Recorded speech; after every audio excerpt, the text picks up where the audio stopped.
Leo, ito yung reading mo November 23 to 30 or kung kailan mo man mapanood dito, Leo.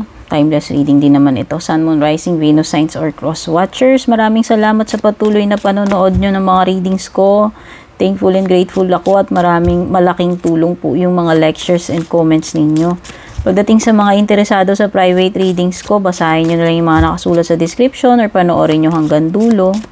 Andyan lahat ng details pati link.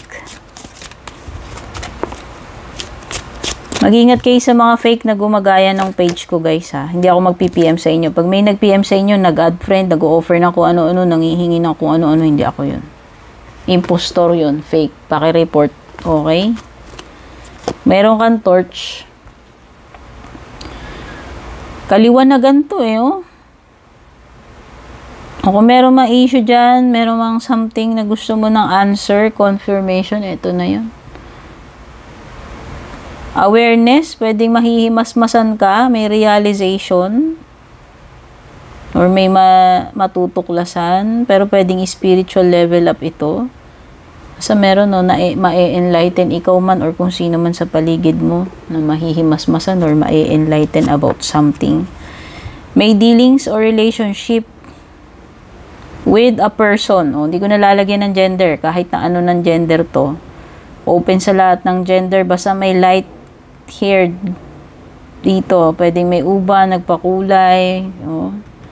Dealings daw or relationship. Romantic man yan or hindi. Cracked cup. Sa may nakaka-deal ka na ganyan. Okay. Merong hindi happy, hindi kontento.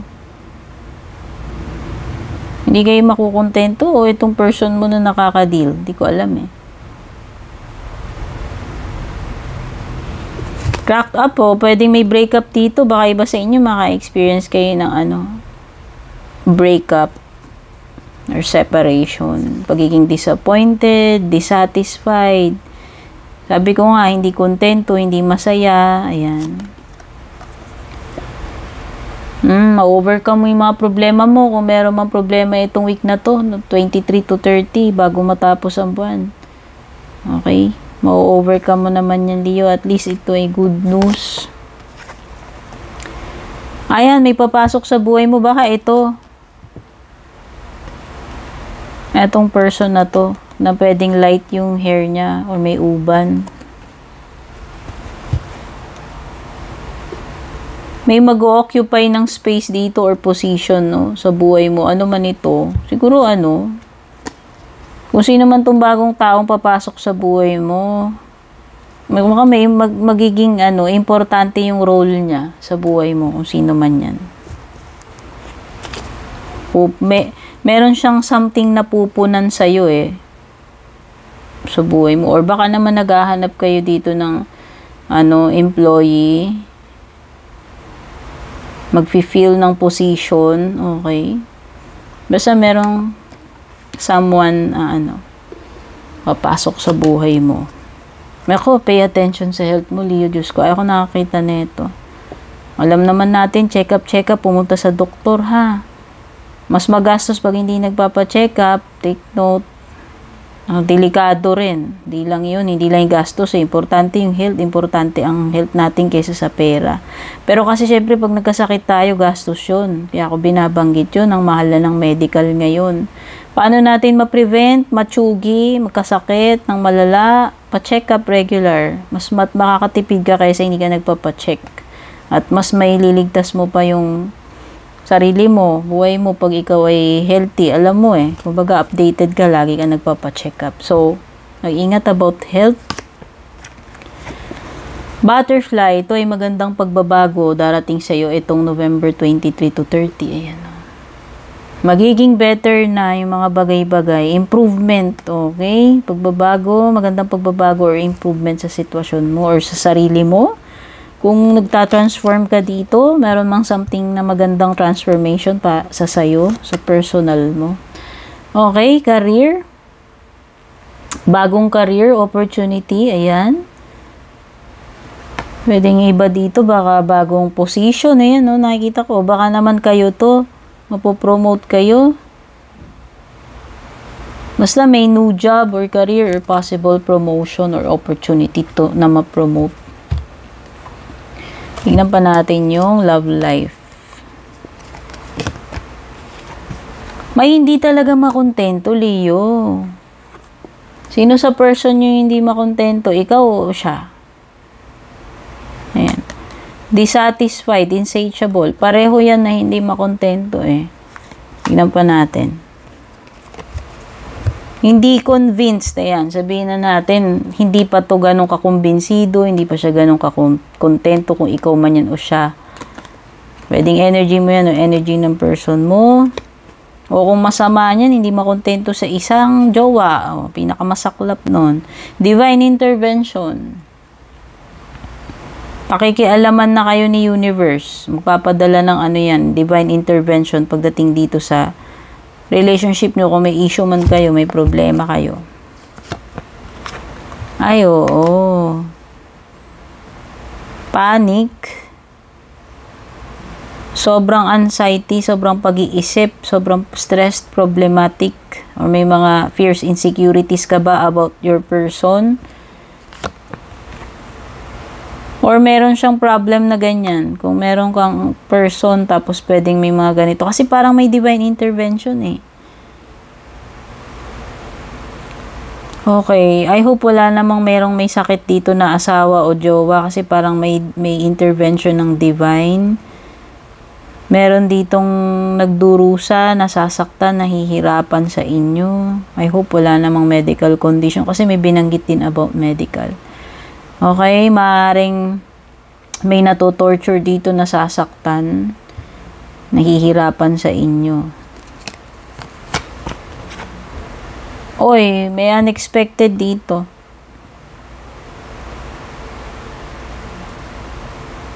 Hindi mo inaasahang mangyari. Ano kaya to? May pang sorpresa, may pang shock factor.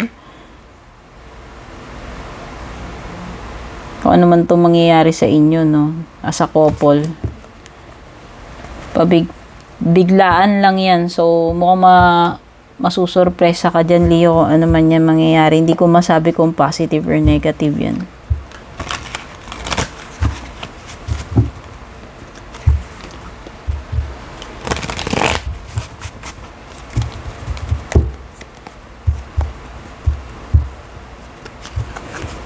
Mas ang lakas ng energy dito nang hindi siya satisfied, hindi makontento.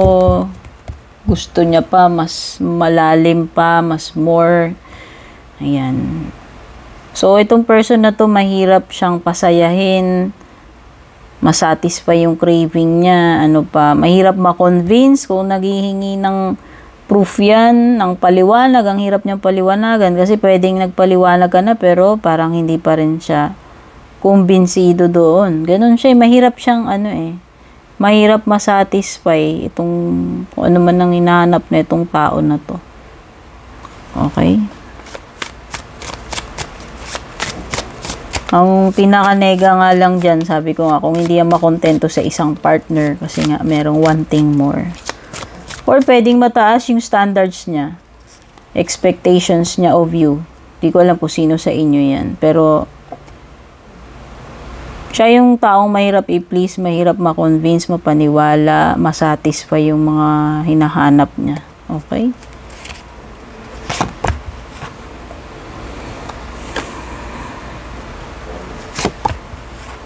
May Cancer energy.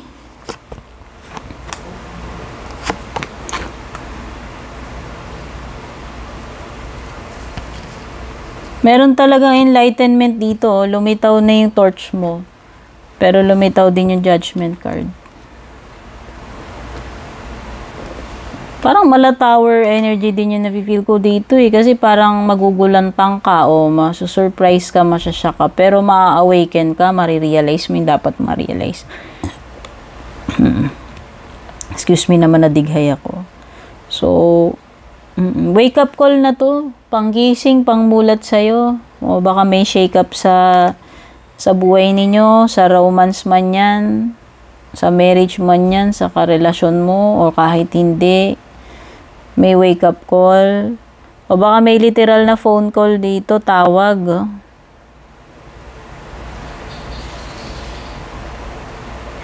May panggulat kasi and yung panggulat na yun sa tingin ko, yun, parang mamumulat. Masusurpresa ka, hindi mo inaasahan, all of a sudden, pwede may mangyari and then mamumulat ka. No, then comes the realization after nung shocking na yun, surpresa na yun. Okay.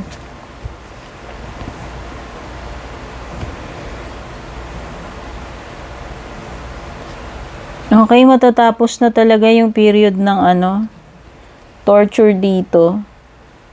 Baliktad na yung 9 of Swords mo.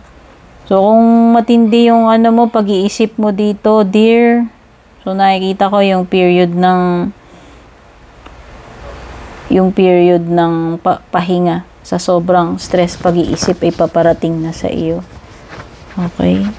So, kahit pa paano, maipapahinga mo na yung isip mo rito. Baliktad yung 9 of Swords mo. Matatapos na yung mga mo. Nightmare, fears, worry, stress, anxiety mo.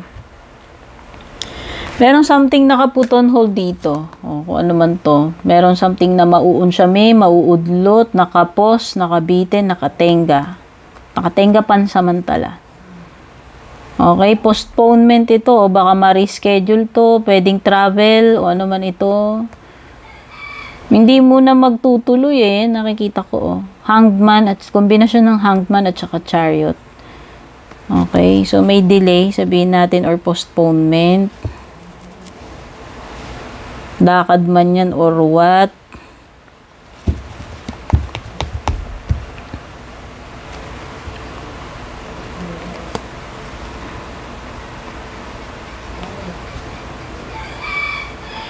Okay. Ano ba to? Collaboration, partnership, project. Pwedeng hindi muna magko-continue Makapos. Siguro yun. Parang frozen to. Nakatigil pansamantala. Pero magko-continue yan. Ano lang. Siguro may aberya lang. Bakit na delay? Nag-post dyan.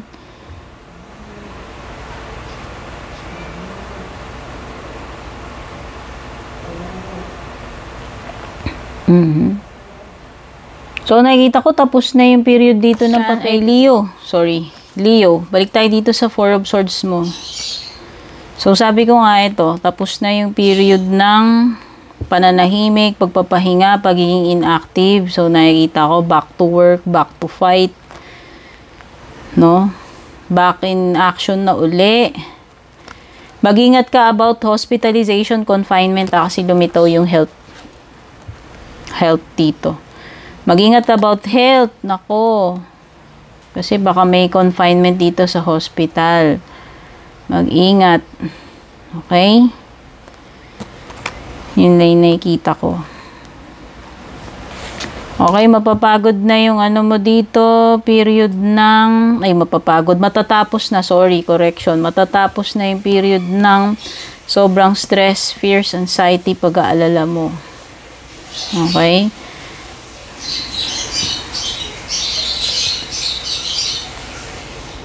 So, mag-iingat yung iba, baka na-overwork kayo, sobrang stress. Baka mauwi to sa pagkakasakit. Mag-ingat lang kasi may binabanggit about health.